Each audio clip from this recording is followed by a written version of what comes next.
Manny, what are your feelings about this fight? You hear the crowd, they're not happy with the decision. What do you think? Bakit nga ba nagalit ang milyong-milyong mga Amerikano sa ating pambansang kamao Manny Pacquiao? Magandang araw sa inyo mga idol. Ang ating pong pag-uusapan ngayon ay ang naging pinakamalaking laban nitong ating kababayan na si Manny Pacquiao. At ito na nga ay naganap noong ika-2 ng Mayo taong 2015 na kung saan ay pinamagatan po ang laban na ito na Fight of the Century. Sa laban ay maraming mga boxing fans na mula sa bansang Amerika at Mexico ang talaga namang pumusta noon kay Pacquiao sa pag-aakala na siya na ang bukod-tangi na boksingerong unang makakatalo sa undefeated American boxer at pound-for-pound king na si Floyd Mayweather Jr. Pacquiao has been in tougher fights. Mayweather, on the other hand, has been somewhat of kind of cruising. Counterpuncher against an aggressive. So something has to give. This is a great matchup in that. Manny Pacquiao, he's going to go in, he's going to try and attack. The quickness Manny has, the explosive, is his main advantage. Pacquiao is a great fighter. He has speed, he has power, needs to do pressure, but he needs a little intelligence on the ring. Being aggressive on him the whole fight. His strategy, you can beat him. He has to come in this fight better than he's ever been before. How is he going to overcome this? Pacquiao connect one punch with power, maybe Mayweather going down. This can't be an easy fight. He's going to get hit. Who do you ever fight like this? You ever have a fly in front of you and you can't catch it? Manny Pacquiao was like that for 8 rounds. He hurt you with every punch, even the arm punches solid. More explosive punching than Floyd Mayweather. And that's what might give Mayweather trouble. I think Floyd Mayweather is the best pound-for-pound fighter. Now this guy's a strategist. This guy knows how to calculate his punches. Floyd Mayweather try to be 1 or 2 steps ahead. He's looking for opportunities as he rolls. He wants Pacquiao to extend himself. I think he likes people putting the pressure on him, and he brings the best out of him. And Mayweather's a master of throwing those right hands. He does them very well. He knows how to throw combinations enough to win the round. At this age, at this time, can he do it now? I think that's going to be important. Everything depends on what kind of mind they have on my second. Very interesting to see what Manny Pacquiao shows up and what Mayweather shows up. At dahil nga sa maraming mga taga-suporta itong si Pacquiao, ay kaya naman milyong-milyong dolyar ang pinusta ng mga taga-suporta nitong si Manny Pacquiao. Nakatulad na nga lamang nitong Hollywood superstar na si Mark Wahlberg mga idol. Sa laki po ng laban ay naubos po agad ang ticket sa loob lamang ng ilang minuto mga idol. Dahil sa handang-handa po kasing gumastos ng pagkalaki-laking halaga ang mga vaccine fans, masaksihan lamang harap-harapan ang laban sa pagitan nitong si Manny Pacquiao at Floyd Mayweather Jr. Pero sa hindi inaasahang pagkakataon mga idol ay may pagkakamali po kasi noon na nagawa itong si Pacquiao. At ito ay nung itinuloy pa rin itong si Pacquiao ang laban kahit pa may nararamdaman na itong peligro sa kanyang balikat. Di ito pinansin ng Team Pacquiao na kung saan ay sinawalang bahala ang injuring nararamdaman. Matuloy lamang ang laban na matagal nang pinakaantay at inaasahan ng pagkahaba-habang panahon. Here in my right shoulder. I thought the progress was good enough and that's why we stayed with the fight. What we want to do is we cannot do because of my shoulder. Pero ito pala ang magiging sanhi ng kanyang pagkatalo sa laban na hindi inaasahan ng mga Kano at Mexicanong pumusta sa kanyang pagkapanalo sa laban. Kaya naman ay kahit itong si Mark Wahlberg na kilalang kilala bilang isang solid at taga-suporta nitong si Manny Pacquiao ay lubos na nainis sa ating kababayan. Ito ay dahil sa mali nitong naging desisyon sa laban.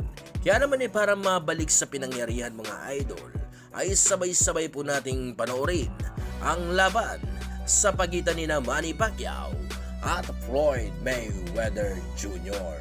145 pounds and 146 pounds.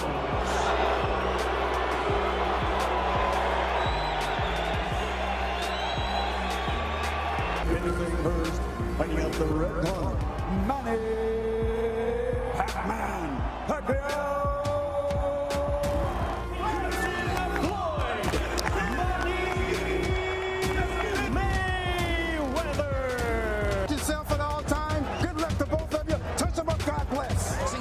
The devil by the notion this fight might never take place. And now, here they are. Feels like the atmosphere of those great fights in the 80s.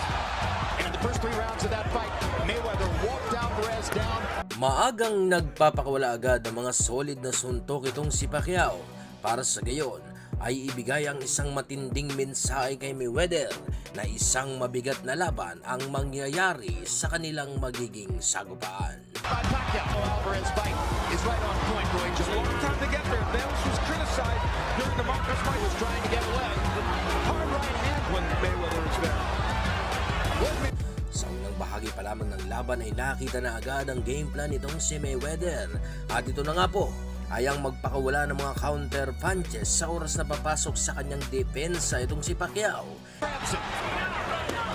Hard left hand by Pacquiao. He landed the left hand to the chest of Mayweather to say, hey, you really think you need to foul me? See that? Double jab, he goes against the ropes. They're here tonight. Hindi magawa ni Pacquiao ang kanyang nakaugaliang estilo sa laban dahil sa lubos na pagkabahala na baka matsambahan siya sa laban. And he'll look for another opportunity like Pacquiao's corner. Isang mahusay na Floyd Mayweather Jr. ang nakalaban ni Pacquiao na parabang kalkulado nito ang bawat kombinasyon na ginagawa ni Pacquiao na nagagawa niyang ilagan sa huling segundo bago tumama ang suntok nitong si Pacquiao.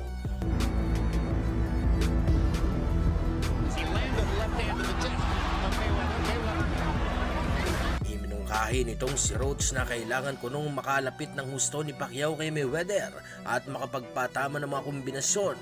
Pero naging isang mahirap ito para kay Pacquiao dahil sa agad siyang niyayakap ni Mayweather bago pa ito makapagpakawala ng mga suntok. Two big right hands. That was a Mayweather round.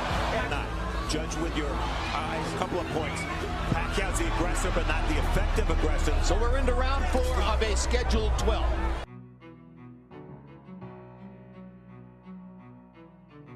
Oh, he just landed a left hand, and it looks like it hurt Mayweather. And maybe hurt Floyd Mayweather. Mayweather covering up and protecting.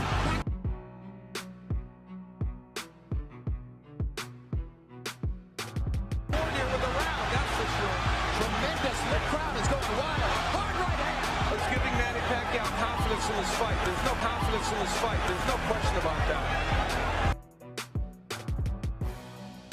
Bagyang nakabawi-bawi itong si Pacquiao sa round na iyon pero naging kalmado lamang itong si Mayweather at pinagtuloy ang kanyang napagplanuhang game plan na gagamitin sa laban. Good body shot to do that. Yeah, but the difference is at exactly the same percentage against left hand lands for Pacquiao. He's got them in. Manny Pacquiao was able to get some things done. Pacquiao be able to get going at some point. Pacquiao in his tracks and disrupt his timing. This is where ropes.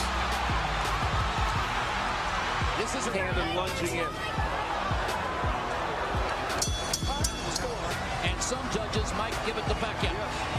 Hindi natin maitatanggi na isa talagang mahusay na boksingero rin itong si The Money mga idol na nagagawang ilaga ng mga malalakas at direktang suntok nitong si Pacquiao. Pero sa round na ito mga idol ay nagbago na ang lahat dahil sa inutos na ng kanyang ama na kailangan na talaga nilang lumusob at magpakawala ng mga kombinasyon para masigurado ang kanilang magiging panalo.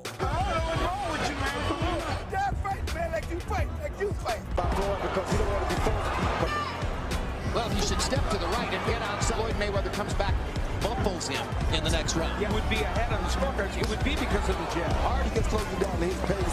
There's no way in the world you're going to beat him. I don't care how good you think you are. Defender than Juan Manuel Marquez. And jab as much as people think.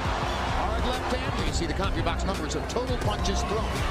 Hindi ginaya ni Floyd Mayweather ang sumabay kay Pacquiao, kaya naman ay nagbalik ito sa kanyang estilo at iyon ay ang bantayan ang bawat pagpasok nitong si Pacquiao.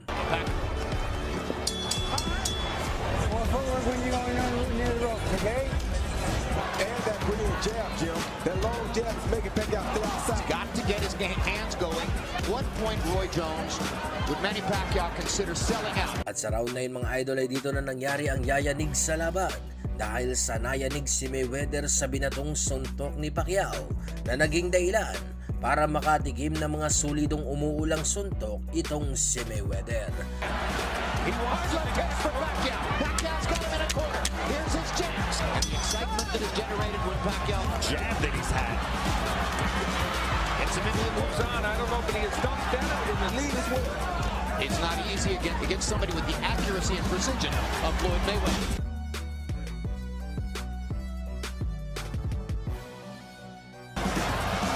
No foot movement from him to try and attack an angle. Hunts Manny Pacquiao with right hand counter shots. Lands a left hook. Left jab, that straight right hand.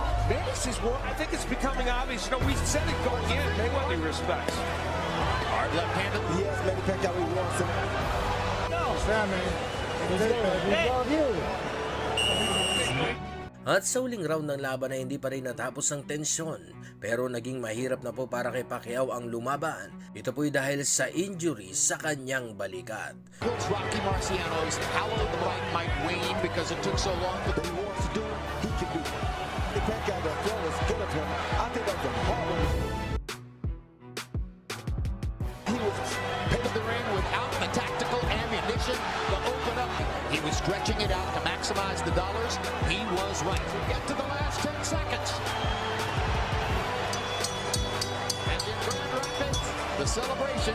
Bagamat natalo sa laban ay nag-uwi po naman itong si Pacquiao ng $120 million lang naman mga idol, na kung atin pong i-convert sa ating pera ay aabot hanggang sa 6.5 billion pesos. Ito po ay sapat na para makapagpagawa ng mga naglalakihang building dito sa ating bansa. Pero ang kita po na ito mga idol ay garantiyang bayad pa lamang. Wala pa po dyan ang mga shares sa laban na katulad ng kita sa pay-per-view at sa mga fans na live nanood ng laban at malalaking advertisement na nagpakawala rin ng malaking halaga para maiugnay lamang ang kanilang mga produkto sa laban. But Manny Pacquiao's a tough competitor, so I had to take my time and watch him extremely close. He had moments in the fight, I kept him on the outside. I was a smart fighter, I outboxed him. Manny Pacquiao's a tough competitor. He's a true champion at heart. Both was at our best tonight. What's your impression of this fight? Got him many times, solid punches, and I think I believe I thought I won the fight.